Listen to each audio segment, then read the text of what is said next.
pass it over to Jim Woodcock to begin. Jim?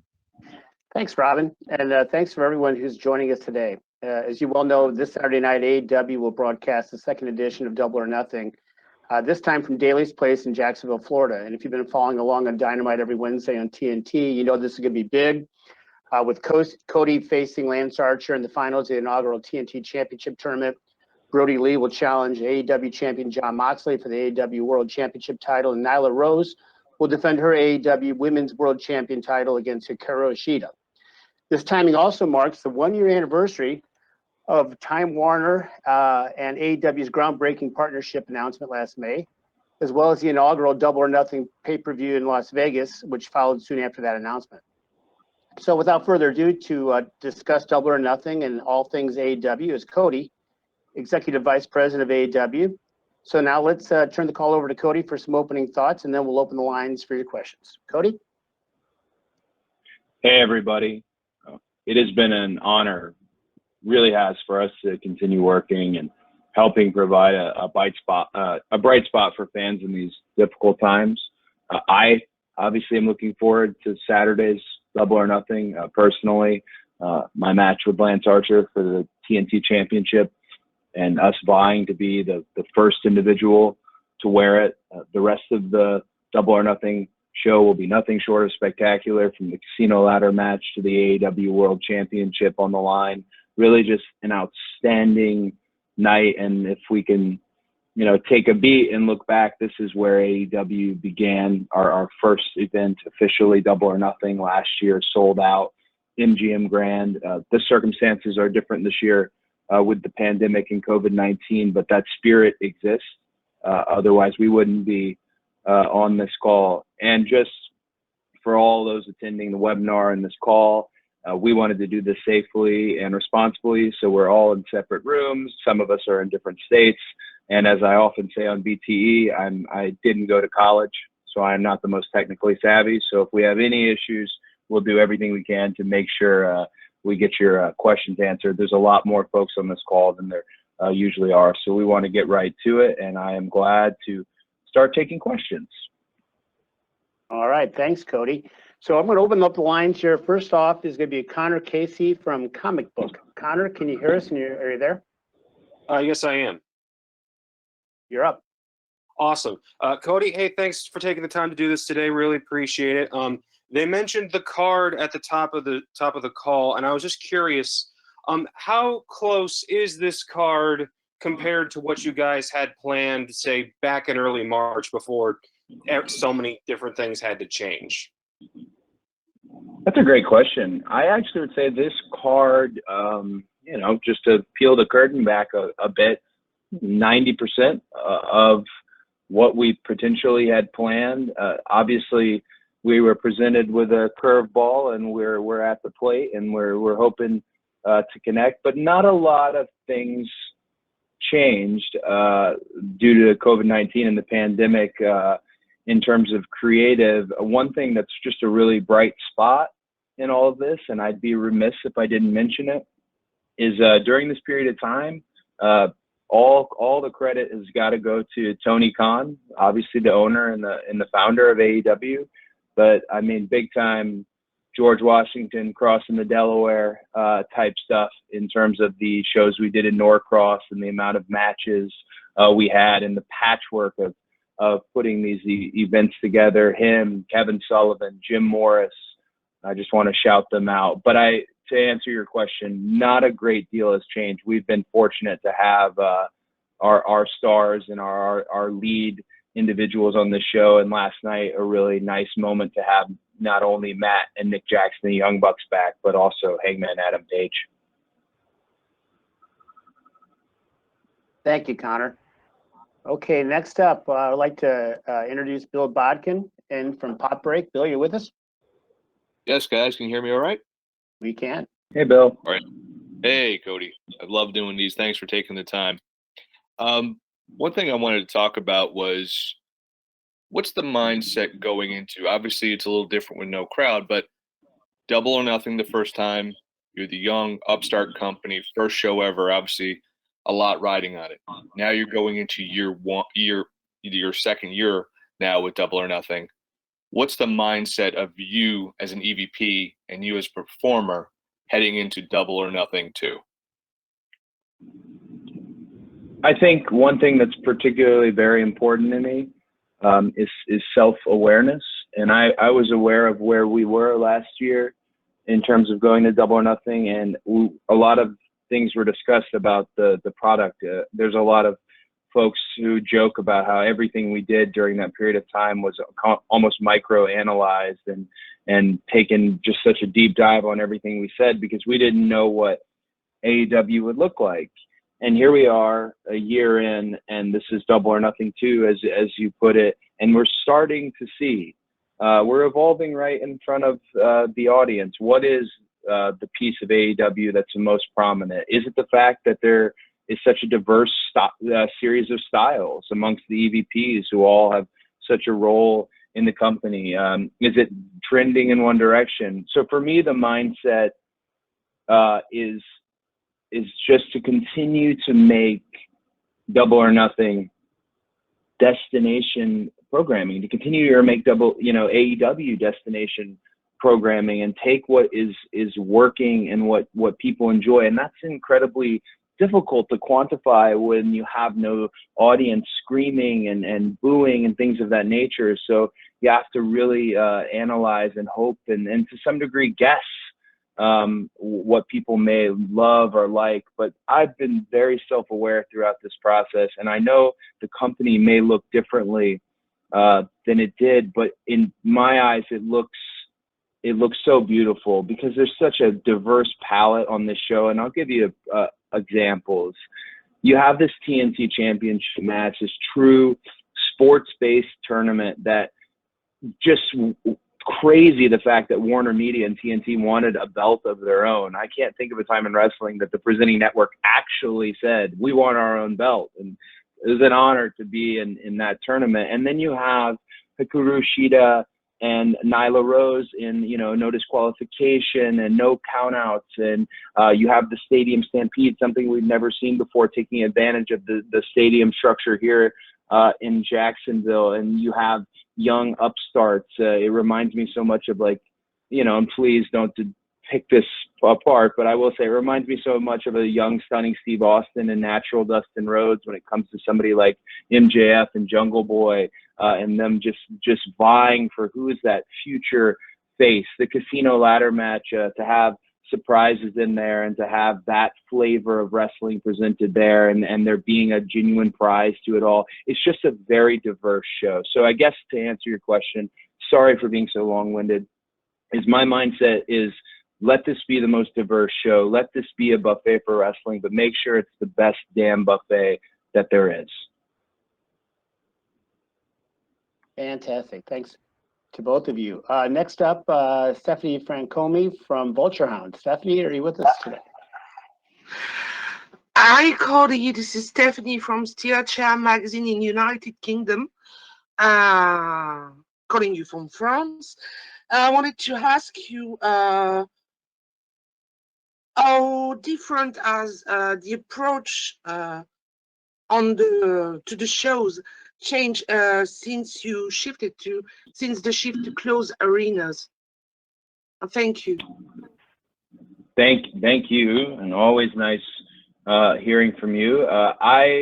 This is so wild. There's so many stories online about what precautions wrestling is taking in presenting this, but just to get in the hallway where my office is here at Daly's place, I have to get a temperature check. So not only a temperature check in the parking lot, but a temperature check to get into this hallway. You've seen on the program, if you watch Dynamite, the wristbands on everybody's wrists, doing COVID testing in quarantine situations so that you don't cross-pollinate, the ring crew working overtime to sanitize, the use of masks, as much as you possibly can. It's just been a really unique challenge. Doc Sampson and Bryce, our medical team, are already presented with the challenge of a violent wrestling show.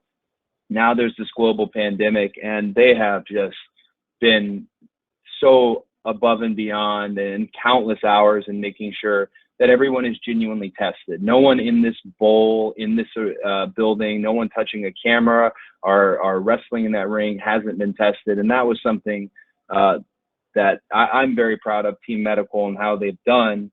So that's from the production side of it. From the creative side of it, and again, if you've never been on these calls, folks, I get a bit long-winded, so forgive me. But on the creative side of things, I have loved this challenge because you don't have anyone to throw your weight belt to. You don't have that instant gratification of knowing this spot worked, this spot didn't work. You don't have that. And what a way to test your skills. I'm obsessed with wrestling. And I think anyone who knows me on this call knows I'm obsessed with it. So this has presented itself as a challenge that I really want, because to me, okay, no, there's no one sitting in the crowd, but there are people sitting at home. They're sitting there with their family, families together, and they're watching wrestling. And it's my job to entertain them. And I can't know for sure if I'm doing it. And it's beautiful that we have social media. There is a bright side to social media, folks. And it's beautiful that we have Warner Media to tell us, hey, how many people tuned in for this and things of that nature. And I don't want to get too analytical, but I just really have relished the challenge. And I don't want to selfishly speak just to me. It's very clear who really stepped up during this period of time. I'll give you a prime example of that being Chris Jericho. This is a nightmare for a performer, but in a way has been a dream, because I think swords have been sharpened. I think people have honed their skills, and they're going to come out of this pandemic as better wrestlers, and that just creates a better wrestling show for the wrestling fan. Thanks, Steph, and thanks, Cody. Next up, I'd like to introduce Bill Pritchard from WrestleZone. Bill, are you there? Hey, can you guys hear me? We can. Hello. So, I wanted to clarify something. Tony Khan said the TNT Championship was going to be the number 2 position in the rankings, and I just wanted to ask if you can clarify how that's going to work in terms of, is 3 through 8, or I'm sorry, 3 through 6 going to be in line for different title shots, or just some clarification on that? Okay, I can answer that. Could you mute your line, because there's a little bit of feed? Oh, perfect. To answer your question about the placement of the TNT Championship, when we got to the semifinals, Tony Khan did address everyone in the tournament individually. The way it's currently looking is that it will not be the TNT champion will not be ranked. He will be listed as a champion, whereas currently Jon Moxley has big platinum and is the world champion. The TNT champion will not be ranked. So those titles, we're not going to look at them as 1 and 2, and that's because we want to see what becomes of the TNT title. And the only way we can do that, we can't tell you here and now, hey, it's going to be a workhorse title. We can't tell you it's going to be a mid-card title. We can't say any of those things because we've never seen it before. I've literally never seen the belt. So it will grow and have an identity of its own. But I can say, as far as the rankings go, the top 5 will all be non-champions. So the TNT champion and the world champion will be unranked individuals. The top 5 does tend to skew towards, well, number 1 is going to wrestle for the world championship, but we'll see how Tony takes that a step further as someone who's, a firm believer in kind of the sports-based ladder system that is involved with rankings and the quality of wins and things of that nature. We'll see where it goes, but the TNT champion will no longer be ranked. All right, thanks, Bill. Next up, let's introduce Dave LaGreca from SiriusXM. Dave, welcome. Hey, Cody, how are you? Thank you for this. First off, how did you get? This is a serious call. I'm sitting here sweating bullets. This is a serious call, and you're on here. Your question better be the best question asked, or I'm going to come and find you and literally kick your ass. And everyone on this call is a witness to that. It better be the best question ever. I actually have 2 questions for you, Cody. Okay. before we get to Saturday, it's the 40th anniversary of Empire Strikes Back. So I was wondering how you're going to celebrate that today. And then looking ahead to Saturday with Brody Lee, who really never had an opportunity to have a main event match or a championship match, being on the stage, really quick after his debut, being not only in a championship match, but a main event match for Double or Nothing on Saturday. Well, I'll answer the latter first, and it's a very much a proving ground for somebody like Mr. Brody. He probably will likely not appreciate what I'm going to say, but I will say it. I'm very proud of Brody Lee in a different aspect in a world that people don't see. He's stepped up considerably as a leader. This locker room is very young, and it needs leaders. I always was in locker rooms that had great leaders, and the wrestling etiquette was taught correctly without bullying or anything of that nature, and the respect aspect of why we shake each other's hands every 30 seconds. It's all right there. And Mr. Brody, Sean Spears, two guys who have really brought that to the forefront. But his match is a proving ground. That guy can go. Big Rig can go.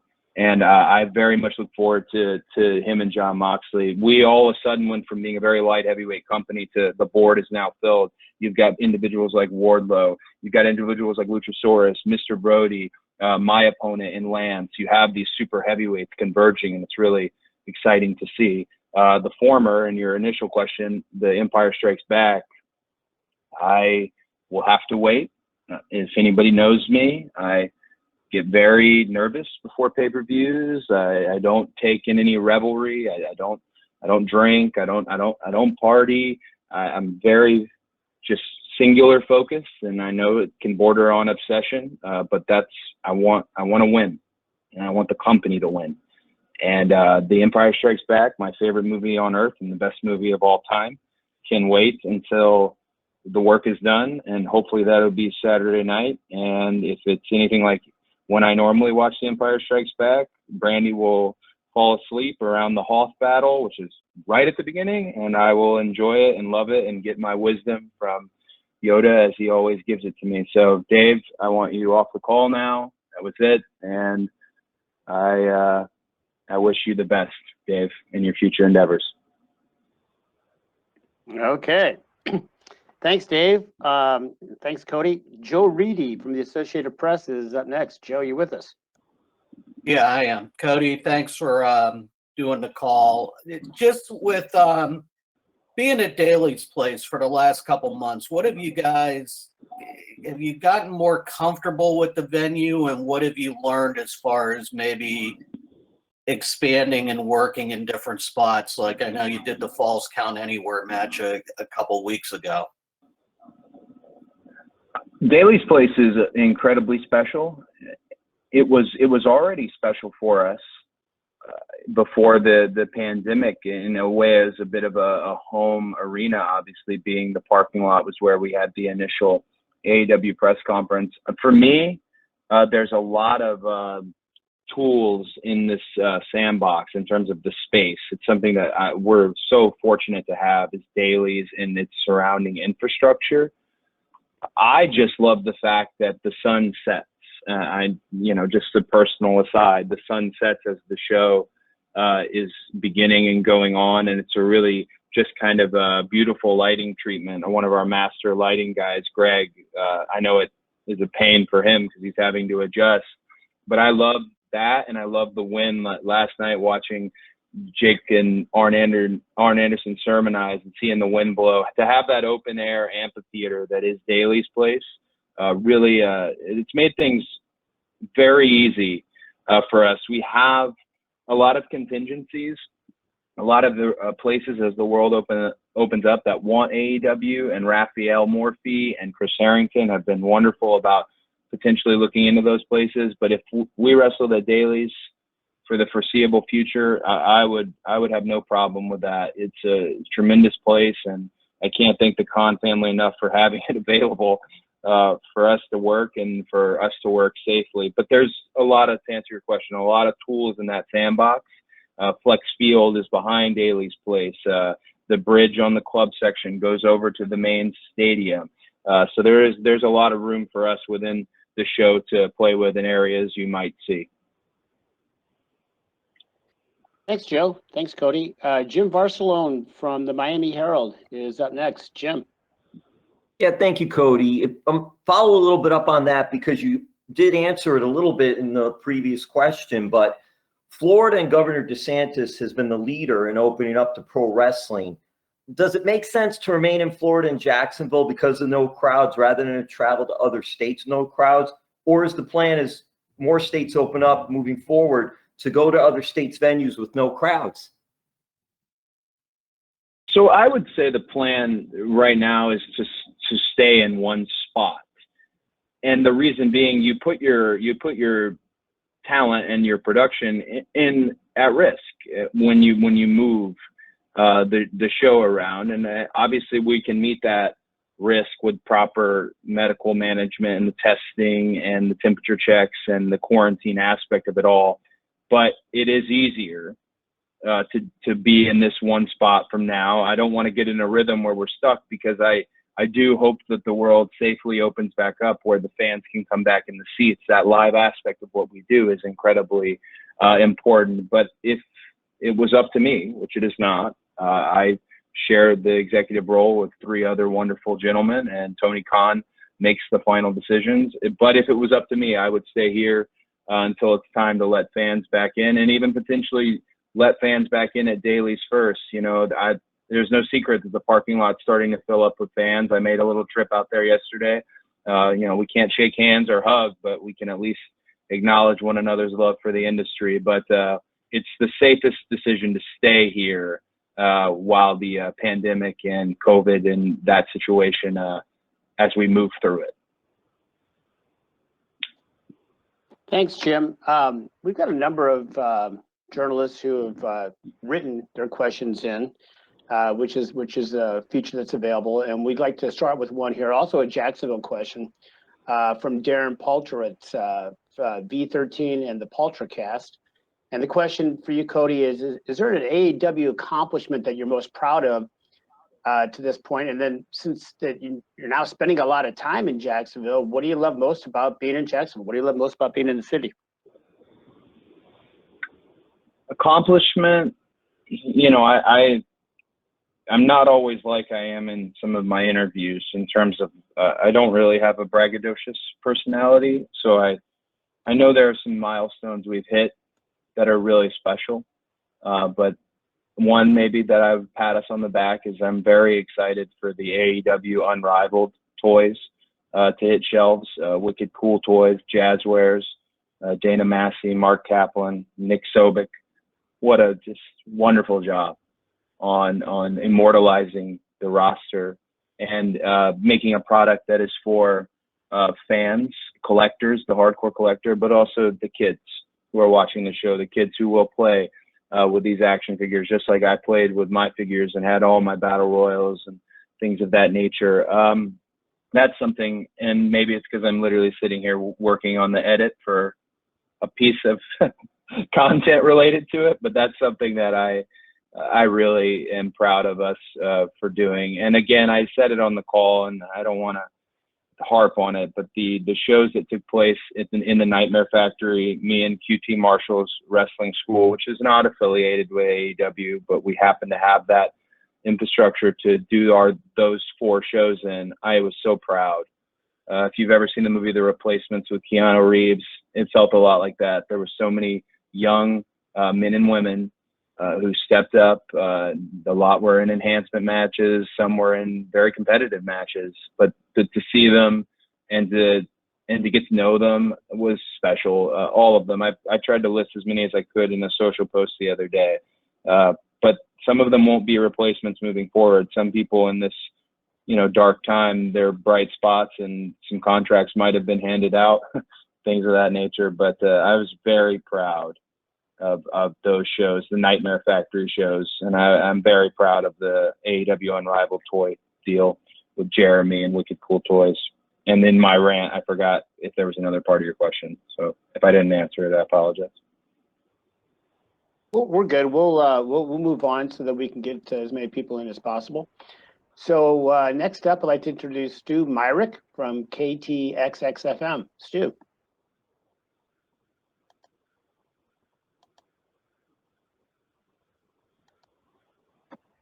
Stu, are you there? Stu, you need to unmute. There you go. There we go. Now we're good. Damn technology. Cody, greetings from the mighty ATX. Hey, buddy. Quick question. Is there an adjustment that AEW has had to make in light of COVID-19, in light of the pandemic, that you could see carrying forward when we get back to some semblance of normalcy? I think it's an adjustment that a lot of businesses are probably have seen the same one that I'm going to identify. It's wrestling. If you've ever been backstage at a wrestling show, everyone shakes everyone's hands. There are different reasons, and it depends on who trained you. They'll tell you why. I was always taught they're picking you up. It's their responsibility to put you down and send you home to your family safely, whatever it may be. But the handshaking aspect and that type of physical nature may be something that is passe. I was talking with Colt Cabana about this the other day. It's disappointing not to be able to shake hands and hug and things of that nature. But if it prevents this virus, if it prevents it from moving to one person to the next, then it's a measure that should be taken. And perhaps something moving forward, handshaking is not as prominent as it was in wrestling. So that's one in particular. And on top of the litany of, if anything, also, we have now a whole new chapter in AEW history with crisis management and how we handle this. God forbid another pandemic presents itself, or perhaps there's a pandemic on, the forefront and something that's been forecasted. Well, we can do our best as a company to make sure we're practicing the best practices to prevent it and do things safely. We all were handed COVID-19 pretty much with no clue what to do. I think we're a little bit more prepared in crisis management as a company. Thanks both. Chuck Carroll from CBS. Chuck, are you with us? Cody, my question is, what if, God forbid, somebody in the company does unfortunately test positive right now for COVID-19, the coronavirus? What steps are in place? What measures are there in place that would ensure that you all would be able to continue moving forward? That's a great question. The testing is done under quarantine measures. You have scheduled out blocks for the testing, and team medical is the very first individuals to be tested. So there is no cross-pollination. We don't have, because they're not done at Daly's place, they're done under the quarantine measures, meaning if you were to test positive, you would then get the nose swab test to confirm the positive, or perhaps it was a false positive, but you would not be in proximity to any of the talent, to any of the crew. They've also separated.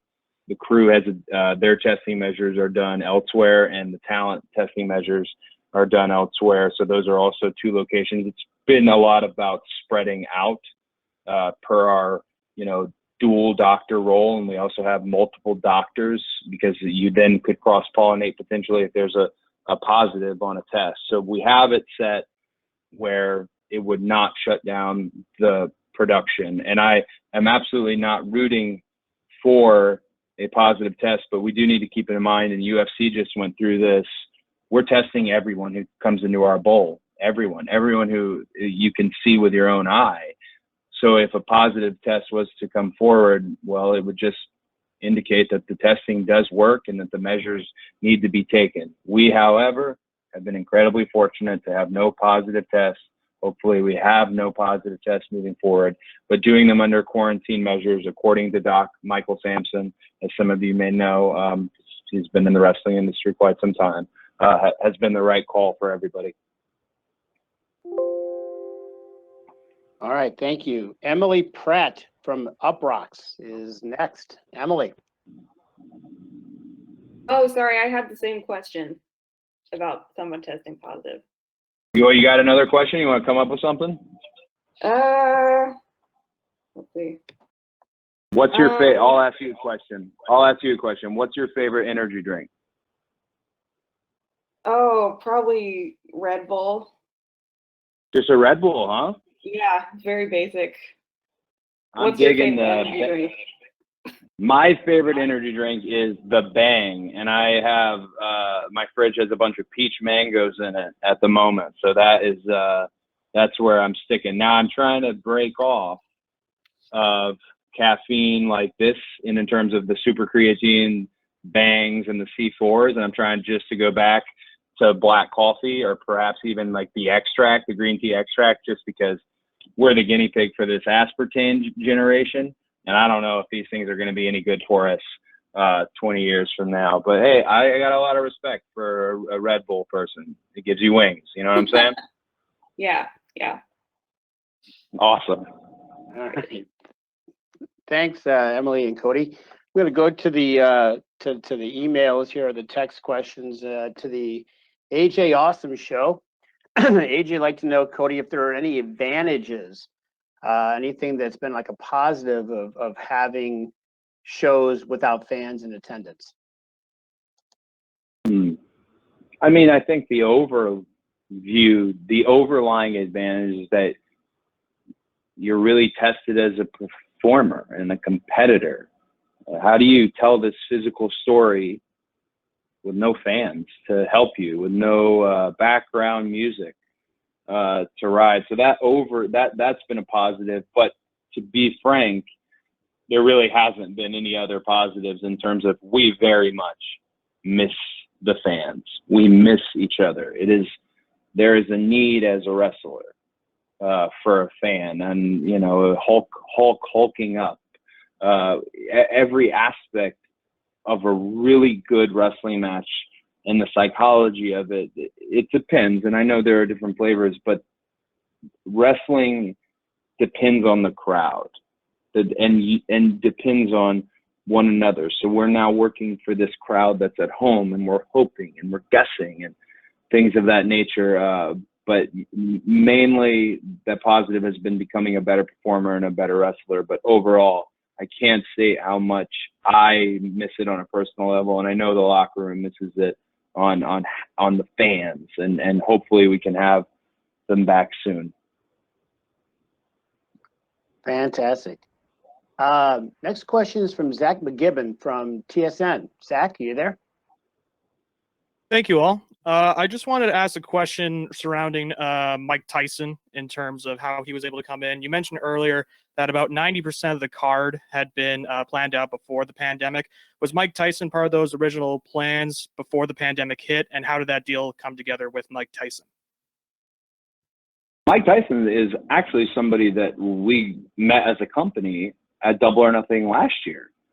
And over the course of the year, we've come to really respect him as a fan of what we do, and he's a hardcore AEW fan. I would say, though, that's one of the last touches that was put on Double or Nothing in terms of who will be the one to present that championship, and someone with a element of prestige, and that is what Mike is there to do Saturday night. Hopefully he will be handing it to me, but he is there to hand the championship to Lance or myself, and it's been fun to get to know Mike over the past year. Thanks, Cody. Next, we've got a question here from Michael Shalik from SEScoops.com. Comes in from the text. Will we see the TNT Championship belt before Saturday night, Cody? Well, I haven't seen it. Dang it. Things leak in wrestling.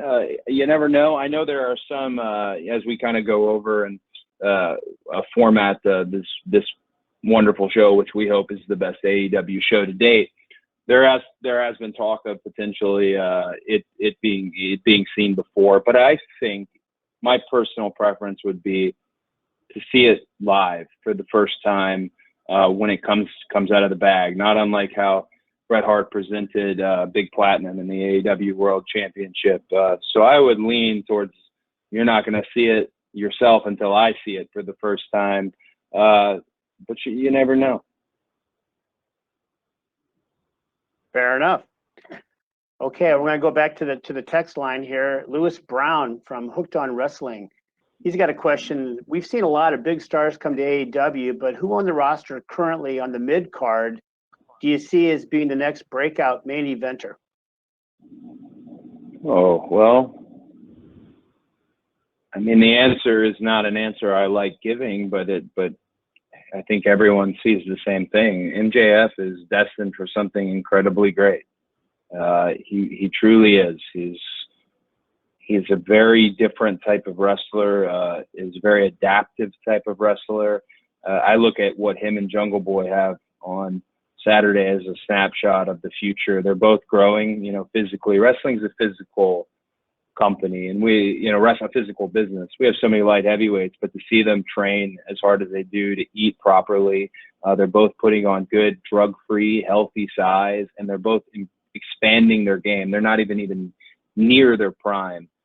Jungle Boy is somebody. Sammy Guevara every week has done something on television that has made you want to look into Sammy Guevara more. I don't know why it's all the bad guys, but Sammy, incredibly special. If you have Sheeta's another person who could break out. The fact that she's really diverse, and if you check out her social media, it's the definition of wholesome in terms of a worldwide and global star. Wardlow, I'm going to sit here and name every wrestler we have because I really believe in a great many of them, and whether friend or foe, and Max is definitely not a friend. It's my job. It's my job to present. You use the term mid card, that entire mid card, as they're not stuck in the mid. They're climbing to the top. Darby Allin, I'd be remiss if I didn't mention Darby. Just incredibly smart, growing as well. It's just a very special. There's the potential for a great many people to slip into the main event, especially with a ranking system. You take a look at Best Friends potentially slipping into the #1 contender spot based on their buy-in. Trent Beretta alone, though, is a really stout singles wrestler and somebody who could break out and be a legitimate contender. There's a lot of options, and that, I hope, is the sign of a great company, and I hope guys will meet those challenges when they arise. Thanks, Cody. I've got a couple more here that coming in on text. Next one comes from Daniel Wood from Sportskeeda. Creatively, is there anything you, Cody, or any of your colleagues have attempted only to realize it just doesn't work in an empty arena setting or without an audience? It's a great question. I mean, there are things that maybe not work isn't the term as much as maybe aren't personal flavors, but there's been an aspect of experimentation. One example is the microphones. So people will ask you, why do you got a microphone? There's no fans. Well, the microphones are actually for the cameras as well. Lav mics are available and stick mics. So that's something that's been kind of always, I sit back on the shows I'm not wrestling on and a little bit of a sticking point. Like, why do we need these mics? But then when you take away the mics, you can't hear what anyone is saying unless you lav mic them. I'm getting very technical here. But one thing we have been fortunate to have is we do have the boys and girls on the roster there in the crowd, and they're obviously they're all industry folks, so they're the most jaded audience you could get. But to be able to move them in any way is actually a great barometer of how things are going in the ring. So we've not had to just have crickets or silence because we've been able to have the boys and girls in the seats, at socially distanced and things of that nature, and with masks. And again, everybody is tested, but that's really made it so that we're not just dealing with utter silence, and that alone scares me half to death. I mean, that's the wrestler's nightmare is silence. So that's one thing. The only thing to really answer your question that I get a little iffy and sticky on from time to time is our use of microphones when we have no main large mass gathering audience. Okay, great. Thanks, Cody. Let's see. We got Richard Jones from Fox Sports Rochester. Any word on the talked about second show in Rochester? Oh, we're gonna make it to Rochester. We're gonna get there. I really like something that we've done in terms of shows have not just been canceled. Almost every show that we've lost has been postponed. So you'll probably in the next, I'd say 2 weeks, see some new presented dates with potential shows. And I'm hoping, everyone has their own theory and speculation, and everyone's an expert on when fans are going to come back and when they're not going to come back. But I would tend to think sooner than later if we can do it. And maybe there is, a small gathering, and there could be limitations to it all. But Rochester will for sure happen. That was a show we were really, really looking forward to. I particularly wanted to see Brody Lee in Rochester just because I know that's his hometown. So it's not something that's going to get pushed very far on the back burner. The only live event plans that might take further to replace or renew is any international live event plans, because that we're just like everybody else, we're waiting for when the borders will open up and how the borders will open up. I got one more here on text that I'd like to share with you, Cody. This comes from Christian Hubbard from the Illuminati. His question is: Broken Matt Hardy will team up with the Bucks and Kenny Omega and Hangman this Saturday, collectively as the Elite. Is Hardy an official member of the Elite, and what do you hope that he accomplishes in the company? Matt Hardy is wonderful. Last night I got the privilege to sit outside and just have a beautiful view of the Jacksonville waterfront with Matt, and to hear him tell stories to some of the younger guys, and really special veteran who is, not unlike my brother, is able to continue to go. It's really great having his presence. As far as the Elite is concerned, I'll go ahead and say it. It's probably the most controversial thing on this call, and I don't mean it to be. The Elite, more than anything, is the original, the OG, and that being Kenny Omega and Matt and Nick Jackson. That's the heartbeat of it all. Those guys are glue, and they do everything individually together. And they're, look at it. Kenny was PWI's Wrestler of the Year last year. Matt and Nick Jackson, I don't know how many tag team accolades they've won. Incredibly polarizing figures, but they're polarizing because they're damn good. That's the Elite. And then you've got kind of the expanded universe Elite, and Hangman Adam Page and Marty Scurll, bless his soul. And I would assume that Broken Matt is trial by fire here as someone who's under the Elite banner. I'll tell you on a personal level, the reason I go so hard on the Nightmare Family and the jackets and everything is out of respect for the Elite. That's their world. It's an honor to have been selected to be part of it, and to have been with those guys. We're a family, and that's very, very special. But at the end of the day, the OG will always be the OG Elite will always determine who is Elite: Kenny, Matt, and Nick. And I think Matt gets what would you call it? A battlefield promotion, perhaps, to the Elite. All right. Thanks, Cody. And I just realized we're at 45 minutes. So unfortunately, we're going to have to wrap up. It's been fantastic. Cody, thanks a million for your time. And on behalf of Tony Khan, Cody, and all the executive vice presidents, everyone at AEW, thanks for joining the call today. Per our custom, we'll be distributing an audio copy shortly. So be looking for that. And obviously, if you have any questions or comments, you know how to reach us. So again, thanks a million for everything today. We look forward to connecting with you on Saturday night for Double or Nothing, and wish everyone the very, very best to you and yours, your families, your loved ones, and all that during these times. And we'll look forward to seeing you on Saturday night. Thanks, everyone.